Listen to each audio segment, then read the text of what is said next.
Okay, thank you. Welcome back.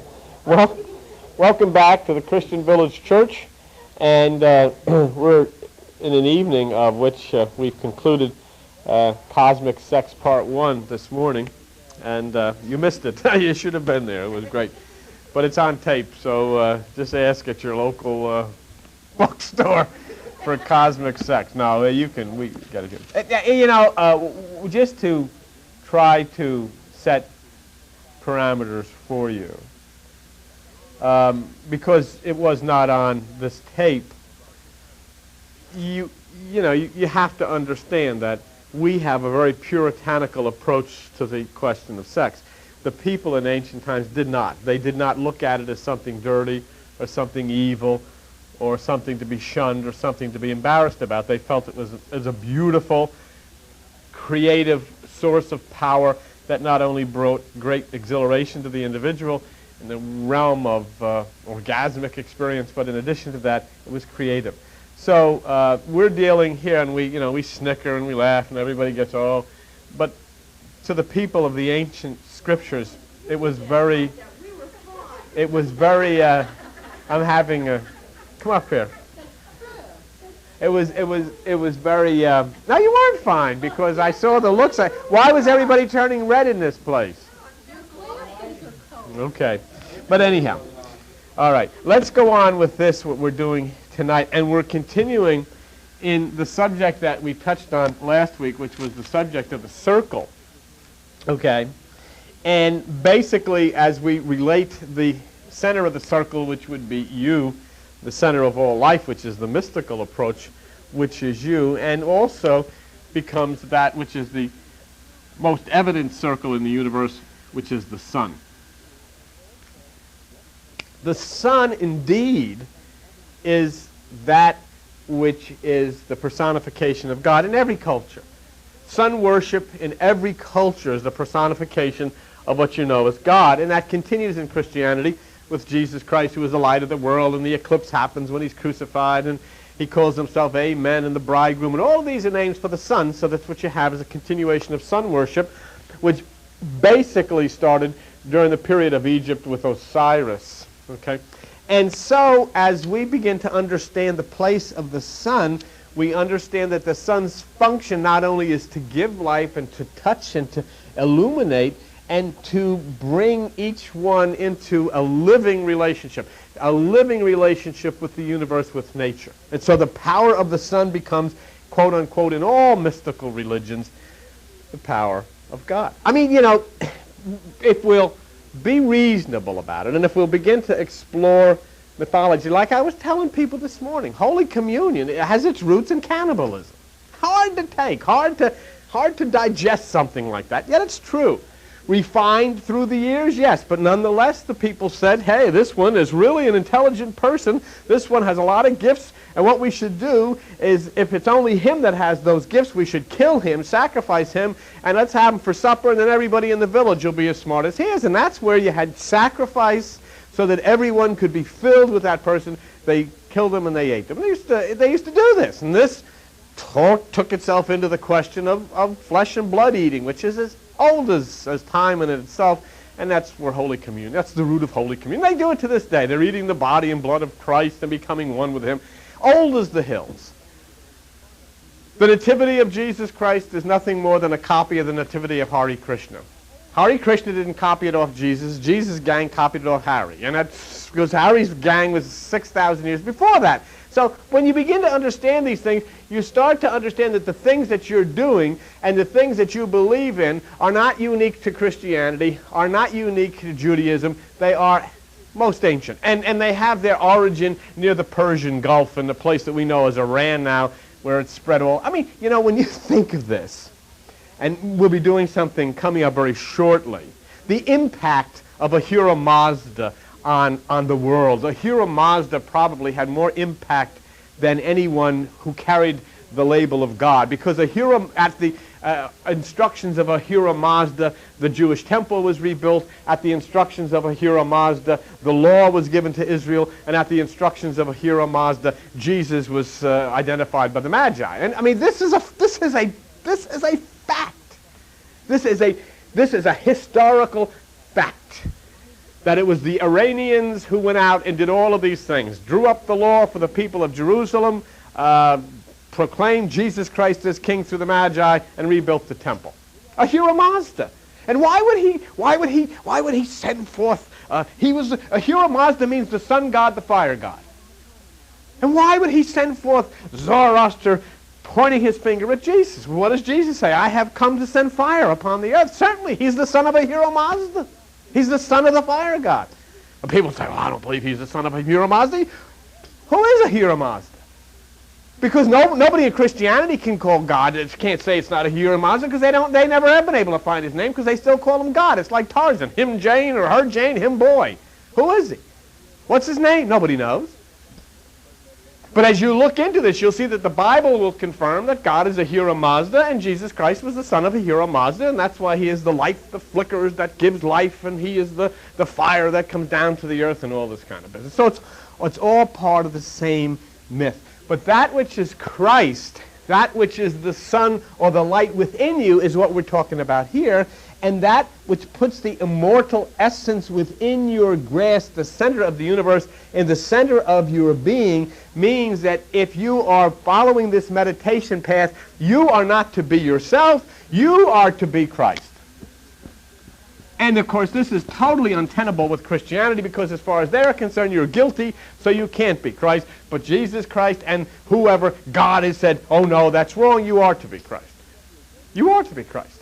Well, let me show you this. Go to page 925 in those little Bibles, and if you'll pick up at the book of Romans, let me show you something. Ethel, could you give maybe this gentleman one, and then maybe he could help. It makes it a little easier to follow along if he would like to, okay? It's Romans chapter 8. It's on page 925. If you just look at the top of the page, I can get you right to where you should be, page 925. And then you'll find on page 925, chapter 8 and verse 29. Now, he's talking about God, Paul is speaking, and he says, for whom he did foreknow. Who did he foreknow? You. You. Before you were in this particular life experience, you were known. Before you were in the womb, he knew you.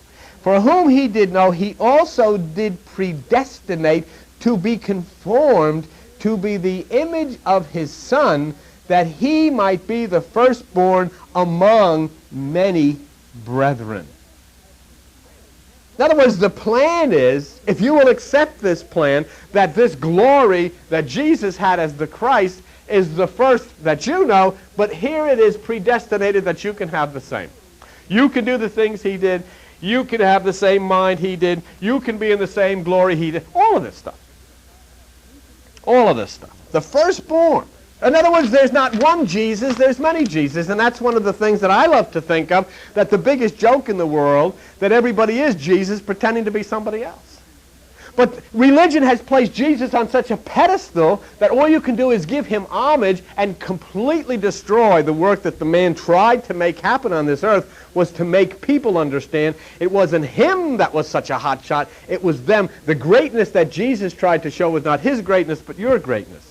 And so he gave you directions. He said, this is how you can make that sunshine within you. He talked of the single eye, and he talked of the inner meditation. Well, look what he says in verse 30. Moreover, whom he did predestinate, that's you, them he also called, that's you, and whom he called, them he also justified. That means through this Christ love, you're now free from all of this guilt and all of this fear and all of this depression and all of this rottenness that religion says you're guilty of. All of it is gone. You've been justified from any guilt of religion of the world. And look what it says in verse 30. He also glorified. And that's the divine ecstasy of meditation. When we talk about cosmic sex, as we were talking about this morning, actually, cosmic sex takes on a connotation that makes us all snicker, but it's nothing more than even this electricity. It's the male and female components of everything. Whatever it is, there's a male and female, there's a positive and a negative, there's a yin and yang in everything, or life can't be, and that's cosmic sex. Everything has to interact. The male has to interact with the female, or you can't have light, you can't have anything. Whether it be a nucleus, anything, there has to be a male and a female, and that's cosmic sex. That's the interaction of it. And inside of you, it's the interaction of the spirit and the mind. When the spirit and the mind intercourse, they can either intercourse downstairs in the lower level, which creates the confusion because your emotions intercourse with the lower mind, or in the higher level, then the divine spirit intercourses with the divine mind, and you have that which is the Christ. So it says he glorified the divine ecstasy. But see, Christianity doesn't want you to be Jesus Christ. You can't be. He's on a pedestal. See, he's the Son of God. But Jesus Christ, and so are you. They don't look in here to find out that he says, yes, I'm the Son of God. Everybody is. It's a big deal. And that's what's great. That's the good news. Christianity comes, this is the gospel, this is the good news. This is the good news. You got a God who ripped this guy apart. He's planning a nuclear war, going to send you to hell forever. You're never going to get out of this. But this is the good news. That's the bad news.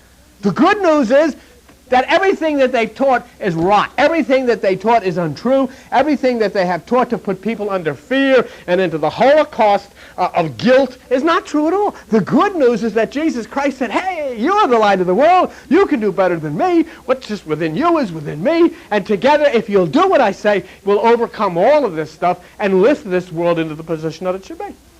That's the good news. The sun, or that circle, as we taught last week, the very center of it, and this is one of the most holy symbols, right in the very center of that dot is you. The significance of deep within yourself is the sun. Now let me show you this. And this is what I want to get you to tonight, if you'll understand this, okay? One of the most majestic symbols that you'll ever see, and as I said, I'm not that good of an artist, but anyhow, it's not too bad. Okay? Is the serpent, just like that, eating its tail. The serpent is portrayed with the tail in its mouth, okay? The serpent. And so that's what we're going to look at here as the point of the circle. The serpent.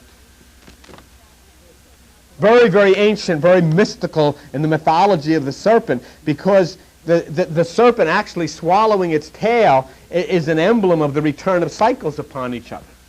And we'll show you a little bit about that as we go along later. It's quite significant. The coiled serpent. Now follow with me. I want you to look in the Bibles when I tell you these scriptures so that you can see this for yourself. Me telling it to you is irrelevant. You looking at it is very, very important. The coiled serpent is actually a symbol of the course of evolution. The spiral course, that what you see, you go to a doctor, the doctor has a little thing on his lapel and it's something like this. And it goes like this, okay? That's the coiled serpent. That's the caduceus of which the doctor wears. And actually, you can see it in DNA, which is the basis of all life. And in mysticism, as we activate the energy of meditation, they call it kundalini, the coiled serpent. It's the female principle within. That's why I believe that organized Christianity is so offended by it, because kundalini is female.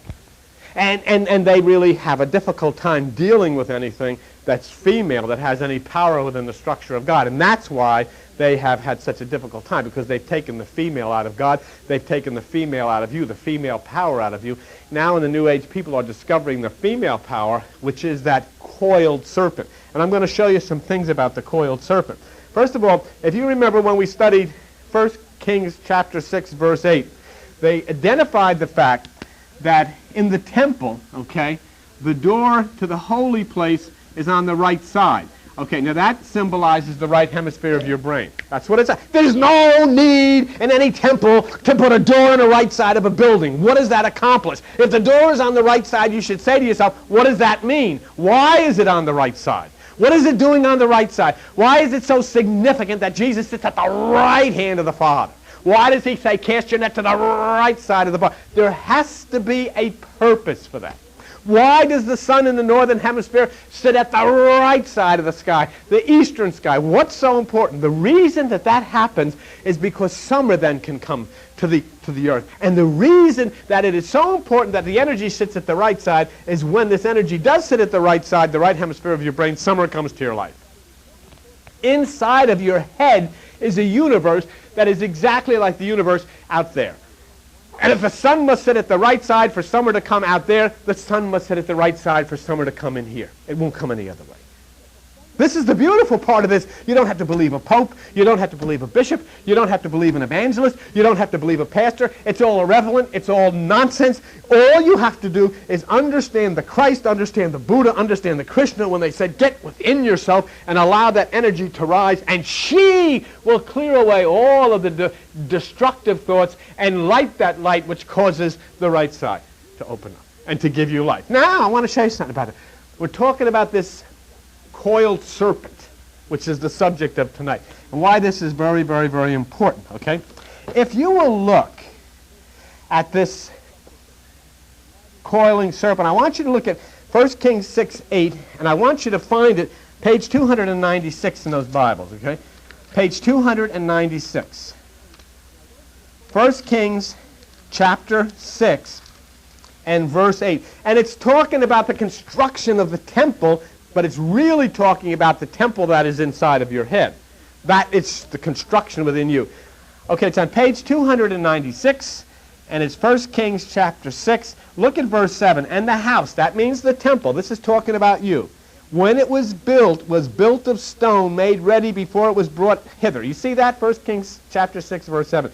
So that there was neither hammer nor axe nor any tool of iron heard in the house while it was in the building. What's being said here is the temple is built in silence. The temple must be built in silence. That's why it's built in silence in the Bible. That's why you must come to grips with deep meditation so that the temple within you is constructed in absolute silence. There can be no sound. That means there can be no thoughts.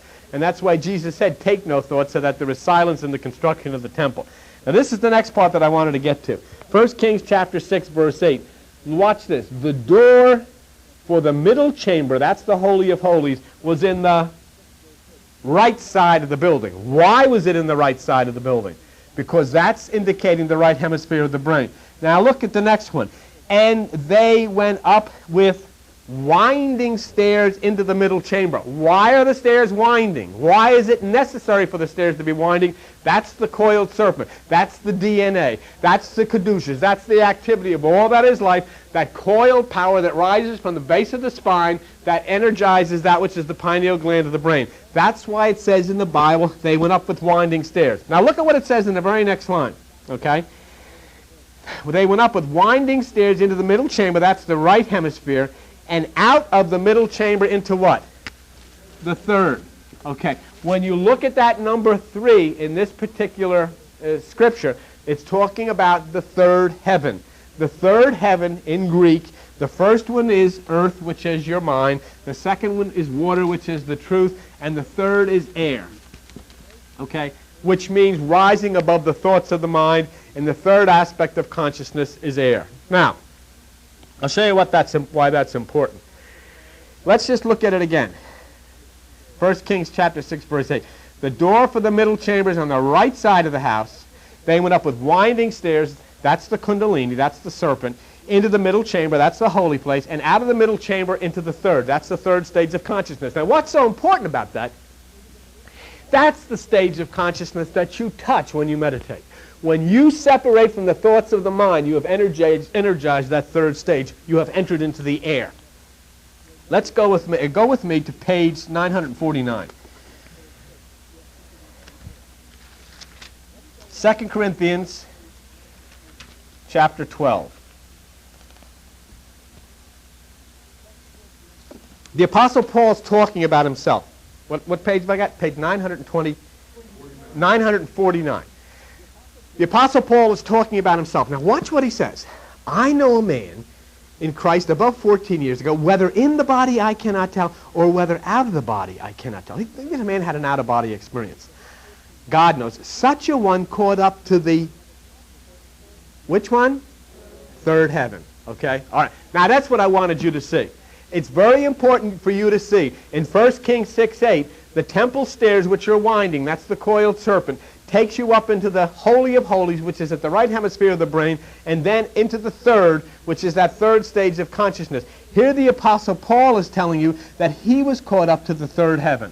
Now this here, the purpose of this, being at the right hemisphere of the brain, is that whenever you look north, right, east is on the right side. So what we're talking about then is everything that we see in the Bible. It's the eastern sky, the star in the east, the wise men came from the east. The wise men coming from the east in the nativity story simply means that wisdom comes from the right hemisphere of the brain. There were not 3 people that came, okay? Forget that.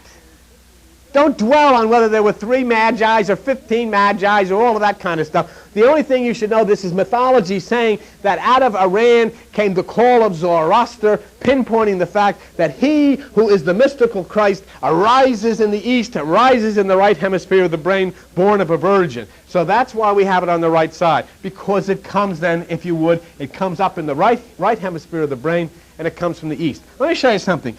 Page 717. For the rest of you, go to Ezekiel chapter 43. And let me show you here, as Ezekiel describes, is talking about the same temple. And maybe you get another look at the right hemisphere of the brain if you look with me here. Ezekiel chapter 43 and verse 17. Talking about the construction of the temple. And the settle should be 14 cubits, 14 broad in the 4 squares, and the border about it shall be half a cubit, and the bottom therefore shall be a cubit. But now this is the line. And his stairs shall look towards the east. Do you see that? Okay. Those stairs are the winding stairs of Kundalini, which look where? If they're looking to the east, they're looking to the right side. And you know what? You say, oh, stuff, how am I going to remember this stuff? You don't. The thing you don't want to do is remember it. Forget it. Forget everything. Forget everything you've ever learned. Forget anything anybody's ever taught you. Come to a child inside that temple and let it happen by itself. As soon as you try to figure it out, as soon as you say, well, I know I get this technique or that technique, you're shutting the thing down. Drop it. Just allow it to happen of itself, and it will open. It will take you up this winding stairway to the Holy of Holies and then up into the third, all by itself, if you're willing to allow it to happen. See? So the coiled serpent is actually responsible for this, and Kundalini means the coiled serpent. It's coiled 3.5 times. Why is it coiled 3.5 times? Okay. It's coiled 3.5 times because of the fact that, as it's shown you in the book of Revelation, they use this particular strategy. 3 times 360 degrees of the zodiac, 1,080, 1/2 times 360 degrees of the zodiac, 180, totals 1260. That's a very sacred number in Scripture, and it adds up to 1 and 2 is 3 and 6 is 9. Okay, and you'll see it used throughout the Bible, especially in the book of Revelation, 1260. And that's the 3.5 times coil of the sleeping serpent, Kundalini. And she rises and rids you of all of the fears and all of the things of the past that has hurt you. Now let's take a look at the serpent, because the serpent has a duality, okay? There's a good serpent, and there's a not-so-good serpent. You have a right hemisphere of your brain, that's the good part. You have a left hemisphere of the brain, good and bad. That's the tree of good and evil. The tree of the knowledge of good and evil is the left side of your brain. A lot of good things come out of there, a lot of fakakta things come out of there. And lots of times we don't know one from the other. Sometimes it's good, sometimes it's bad, and they get together and we have confusion, okay? Let's consider the serpent again, because this is what we're talking about. Let's look at the serpent as the left side of the brain, the lower carnal mind. Look at page 1009, okay? Page 1009, Revelation chapter 12. Revelation chapter 12, and let's take a look at verse 9. And the great dragon, verse 9, Revelation 12, and the great dragon was cast out, that old serpent called the devil. So there we have the serpent called the devil. Okay. Now let's take a look at page 785 and look at Matthew 10, page 785. Matthew chapter 10. And let's take a look at the other side of the serpent, because everything is a duality. This whole world is built in dualisms. Everything is a duality. You have a positive, you have a negative. You have a good, you have an evil. So we just saw the old serpent, the devil. Now let's take a look at page 785, Matthew 10, and verse 16. Jesus says, "Behold, I send you forth as sheep in the midst of the wolves. Be you therefore wise as serpents." A little different, isn't it? Okay. So now we have the wise serpent and we have the devil serpent. The wise serpent being that aspect of you which is the higher, the devil serpent being that aspect of you which is the lower. Okay. The ancient symbol of the serpent was the human spine. The spine, or the serpent that stood up straight like a man and talked like a man and all, that was the human flesh. That's the serpent described in the Adam and Eve myth. And I say myth, okay? So Jesus attributes wisdom to the serpent, and the spiral course of the serpent that we're talking about is imitated through nature everywhere. As we've talked about DNA, Albert could talk to you about DNA. You've seen that construction. You ever see that where they put those little round balls and show you the DNA and it's winding? That's the same thing. It's energy. There is no serpents inside of you. You know that. You don't have worms unless you have a problem. But I mean, other than that, there's no serpents or worms inside of you. This is all symbolism. It's the energy that's inside of you. You have positive energy. You have negative energy. The Chinese call it yin and yang. It's male and female aspects on the lower and on the higher. And so as you begin to understand that, you see the course of the serpent. There's an abundance in the Bible about evil serpents.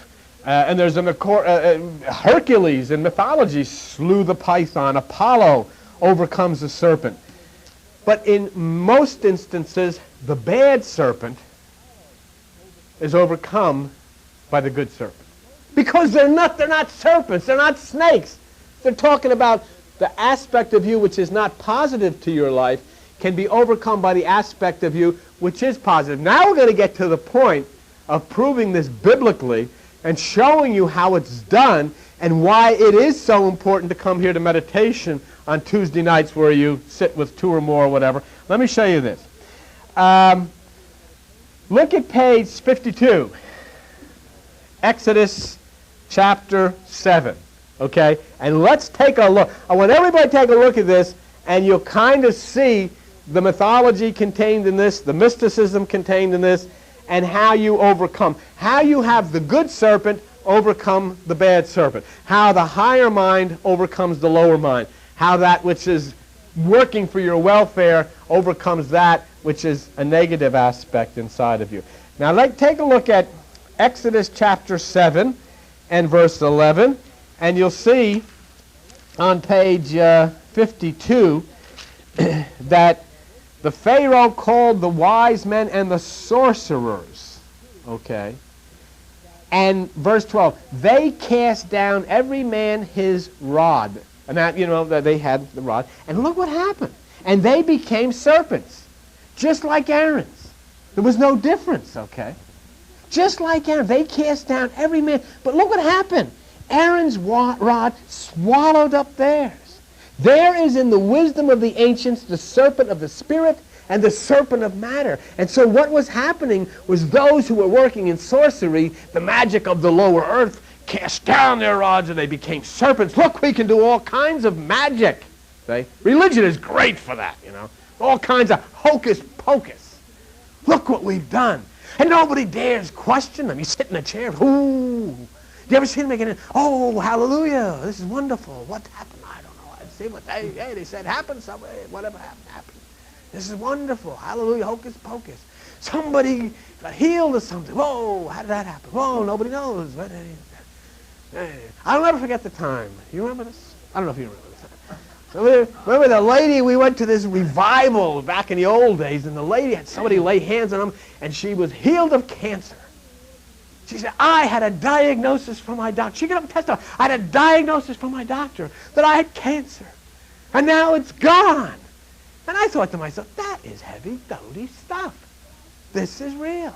So I said to the lady, it would be really great. Go back to this doctor. When you go back, get him to write a note that this cancer miraculously went away. Well, she miraculously went away. I mean, there was...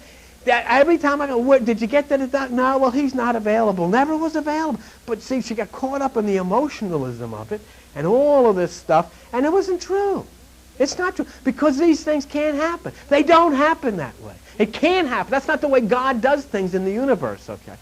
If the mind, if the energy inside is going to heal or it's going to restore or whatever's going to happen, things have to happen within inside of you or else it can't be. I mean, there has to be real scientific things. God is not hocus pocus, not magicians. This is really a scientific principle has to work here. And the scientific principle that's being, there was no guy throwing, I don't have any rods. Anybody have a rod? There was no guy throwing a rod on the floor, changing into a snake. For God's sake, you know what's sickening about this? You know what gets me ticked off about this? Is here we have adult, intellectual people. They can go to the moon. They can make computers. They can do all of these things. But they believe that there's guys throwing rods turning into snakes. They sit in church and listen to this drivel, not understanding the culture that wrote that from the East. It's mysticism. It's mysticism. It didn't happen. It never was intended. The people who wrote this never expected that there was going to be cultures who believed this actually happened. They were throwing down their negative energy, which is the serpent of the lower, and Aaron threw down his spirit energy, and his energy consumed the negative energy and ate it and drove it away. And when you are able to throw out that which is the serpent, the rod, the physical, throw it out, and it becomes the serpent of the higher energy, it will consume and destroy all of that which is the negative serpent and of the lower energy which comes against you. That's what it means. It doesn't mean rods are thrown on the floor and people are snakes eating each other. But the overwhelming majority of intellectual people in this country believe there was rods on the floor and snakes ate each other. Because why? They don't really believe it. They know it's not true, but they're not allowed to say anything. Don't say anything. Don't question the Bible, the Word of God. You don't question the Word of God. Jeez. It's amazing. The heavenly wisdom from above and the earthly wisdom from below, and the heavenly serpent devours the earthly serpent. You see what it means? That's what it means. It's inside of you. It happens all the time. Good stuff. Good stuff. So the serpent may very well stand for the devil on the lower nature, which is a miserable reality. But let me show you something interesting. Get this one. The children of Israel, whoever the heck this crowd is, nobody ever knows. There's no records anywhere. There was 400,000 people running through a tunnel or wherever they went. Nobody knows anything about this. But anyhow, it makes a good story. So, these people were smitten by a serpent. They were bit by a serpent. They got sick. What that's saying is, you get bit by the lower serpent. You get sick. You not only get sick sometimes physically, you get sick. I'm fed up. Bah. I'm afflicted. I'm sick. I'm sick of you. I'm sick of you. You know what I'm saying? When you get bitten by the serpent, the lower serpent, you do. You get ticked off. You know? You freak. But how do you get over that? You got bit by the serpent. You got an infection in your whole spiritual system. You're really feeling fakakta. You don't want to know from this. Everything is rotten. Nothing is working right. The job stinks. Home stinks. You get a rotten day at the job. You come home, your wife cooks. You look at it, you say, wow. Are you kidding me? Thought you said it I was going someplace else. But let's take the premise. Come on, we're breaking the code of this thing, and I'm on the verge of breaking it. I know you think I'm saying, oh, this guy's really gone nuts, but we are on the verge of. We are very close to breaking the code. We're going to sit down and work with it. Who is God? How all of these players interact, and I'll tell you about this very shortly. But anyhow, let's show you this. The serpent bites the children of Israel. Now, how do they overcome this serpent? Watch. How does the lower serpent be overcome? Watch. Go to page 137. page 137. It's pretty good. And this is getting good. Numbers chapter 21. All right? Numbers chapter 21. Gee, is it hot or what is it you? I don't know what it is. All right, Numbers chapter 21. Now watch this. The children had got bitten by the lower serpent. That means when you get hurt by the thoughts of the lower mind. Verse 9. And Moses made a serpent of brass. The word brass in mysticism, you know how bull means conversation, let's go shoot the bull? The word brass means mentality. Huh? Understanding. Huh? See what he did? Moses made a serpent of brass, put it on a pole, and he raised it. And it came to pass that if a serpent had bitten any man, when he beheld the serpent of brass, he lived. Huh? He lived.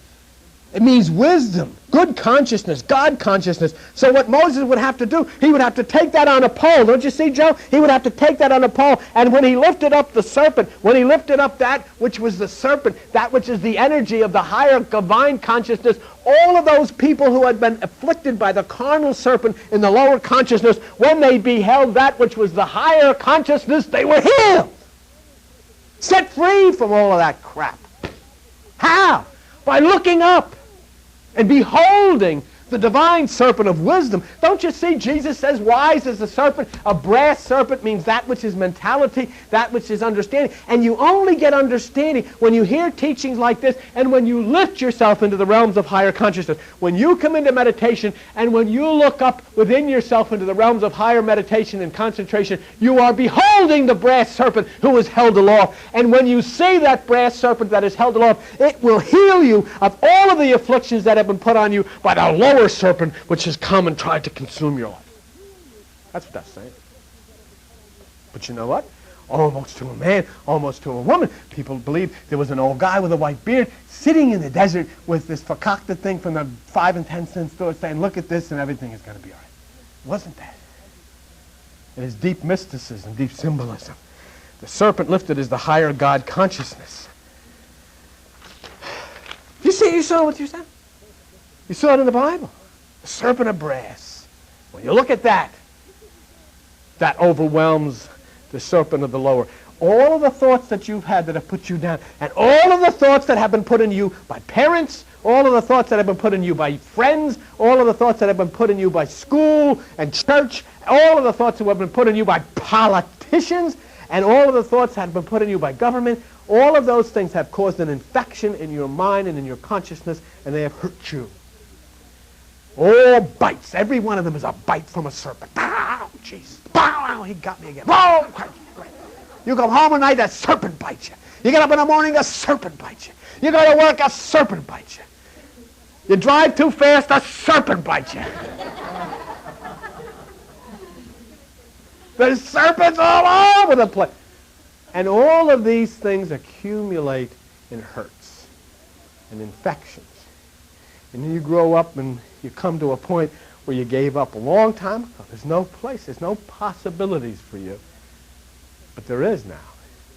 Because we found out that all of those serpent bites that you've accumulated through life, there is a serpent of brass who dwells, and she dwells in the higher places, the Kundalini serpent. And as she winds up, she devours all of that which has been hurting you. And when she lifts herself in the higher realms of consciousness, and you come in meditation, and you look up at her, when you see her, you are healed of all of the bites from all of the miserable things that you've accumulated during your life. That's good stuff. You see, the serpent is not only a teacher. The serpent is a tempter, because it's an important part of life for you to exercise your divine prerogative to screw things up. You have to have, and I have to have, the right to screw things up. How important is that? It's not a mistake. You've just created a potential thing that didn't work, that's all. And so what you've done is you've created something and you've discovered something that doesn't work. And it's just as important to discover things that don't work as it is to discover things that do work. Because for every one thing that works, there's 500 of them that don't. So you got to discover them too. As long as after you've discovered the one that doesn't work, you don't keep repeating the mistakes. So the teacher, the wise serpent, is also rightly called the tempter. Not evil, very important. You see, what's interesting, let's wrap this up. You know what's interesting about this? Look at it. We've learned that it's both parts of us, isn't it? The serpent is you. What is it doing? It's devouring itself.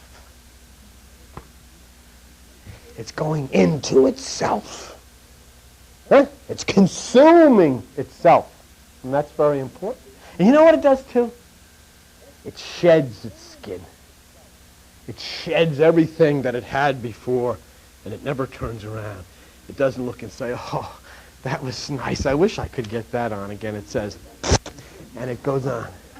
Where can I slither, and what can I find, and what new adventure can I set out upon? I don't want to know from that. That's out. Goodbye. I want to find out. Where do I go? Let me find things that are new. Never looks back. Never looks back. But there it is, eating, consuming itself. And that's that serpent. See, the reason that Moses had that serpent on a pole is he lifted it up. See? Lifted it up higher and higher so it could be seen at the highest place. And the reason why? Because she's lying at the base of your spine in the place called the sacrum, the holy place. Kundalini, and she lies there, and as you stimulate and you go into meditation and you say Om or Myoho, she wakes up and she starts to rise. Moses is lifting the serpent on the pole as Kundalini, the serpent rising within you, up to the higher place where the healing can take place. You know, only a snake can do that. Really. You know? A dog, they get a look at the tail and they think, geez, what the heck is that? What's that? What's that chasing me? I'll fix that. And then they start running around trying to get that thing. They never get it. I'll get that thing. There's something behind me. I think I'll chase it. And they go around. The snake curls up and controls. The serpent controls. You know what? The more a dog tries to chase its tail, the further its tail gets away from it, and the faster the tail goes. And the more that you try to chase your own tail by trying to chase down solutions to all your problems, the faster the problems go. I'm going like that, and the problems are going like that, and I'm chasing and chasing until I get dizzy, and my blood pressure goes up, and all fakakta things happen, and I sweat, and I get bang in my head, and then when I get done chasing my tail, I start chasing this tail over here, and I said, by God's sakes, woman, what have you ever done at all this? So you're the cause of all of this. Come here, woman. For God's sakes, I had everything going okay, and then you come along and screwed it all up with your spinach pie. Who wants to eat such stuff? Spinach pie. But tell them what I did to you Friday when you came home and you were all wired up. What did I do? How did I do? What did you do? I told you to go sit outside on the bench and meditate. Yes, you did. And I sat under a tree with the birds. I know, and you were better when you came in. I was better when I came in. She did. I sat under the tree. And as I said this morning, I heard the birds. So I look up and the birds are going tweet, tweet, tweet, tweet, tweet, tweet. And I was sitting there saying, tweet, tweet, tweet. But you know, the funny thing is, like I was saying this morning, we all think, boy, those birds, isn't that pretty? They're up there saying, hey, bird, you, with the blonde bird over there. You're in my chair. Get the heck out of here. I'll nip your feathers quick. Those beautiful songs that you hear birds sing, they're warnings. They're not singing tweet, tweet. They're saying, hey, get the heck out of here. That's warnings. But how do we know? We don't know that. See? We don't know there's about a brawl to happen, a big fight's going to happen. We say, is that pretty? Isn't that cute? Oh, I love to listen. They wake me up. Grandma comes, oh, I'm going to open them and hear the birds. And they're all cursing at one another. The birds are saying filthy words to each other. And you say, oh, isn't that sweet? Oh, I love to listen to that. And they're saying, hey, take this, shove this, bird, get out of here. But it sounds sweet, because we don't know. Let me finish. Huh? Oh, I read all about birds. Didn't you know that all the sweet calls of birds were warning signals for other birds to get out of their territory? Albert's, because huh? Yeah, that's what it is. They're saying, Lorraine, get off my perch. Get off my perch. Or as they say in Key West, get off it now. I mean it.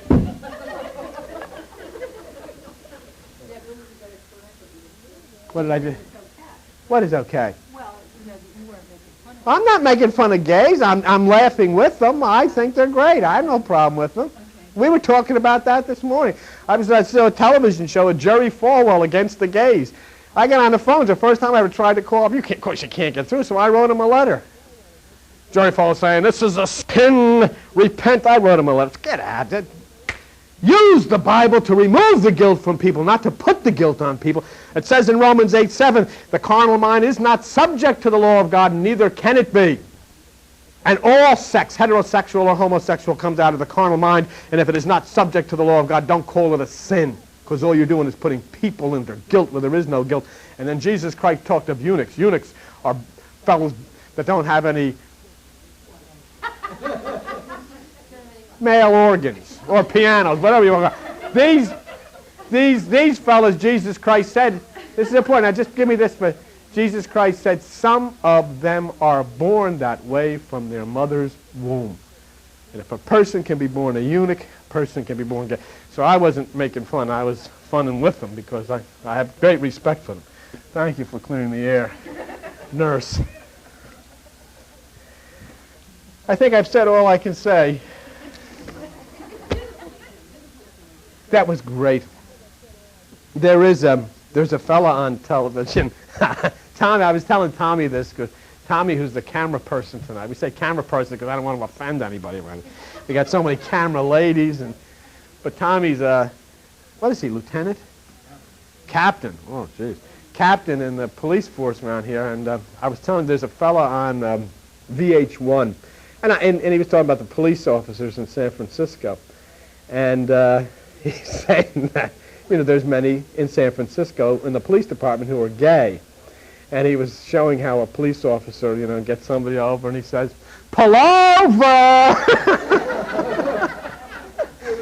Get out of the car now! I said now! It was really fun. But we were kidding. It was a joke. I mean, Oh, you're going to get laid off. Yeah, I wish we were. Well, I wouldn't, if we get to San Francisco, this tape won't make it up. Ah, yes, it will, because I'm sure that they can enjoy that. Let's just wrap it up by saying only the Spirit in you can make the circle. And then there is enlightenment. We end that, okay? Oh, dear. We had a busy day today. Cosmic sex, and then tonight. Right. Tell everybody. Okay. Joan wanted me to talk to you. I won't spend any time on it, but Kundalini can be an extremely powerful force. It sounds mystical and spiritual, and it's not. It's electrical. It's an electrical energy which could cause damage. You can activate Kundalini by taking drugs. You really can. And you, I'm sure, have run into many people, or some people, who have brain damage as a result of the activation of such an energy like this. Because it's not done under the auspices of Christ. I never tell people how to achieve Kundalini. That's not necessary. Kundalini achieves you. But it's like anything else. You can't go out and plant grass seed, and then when the grass starts coming up very, very gently, start pulling it up to make a nice lawn, because you kill it. And Jesus Christ said that some people try to take heaven by force.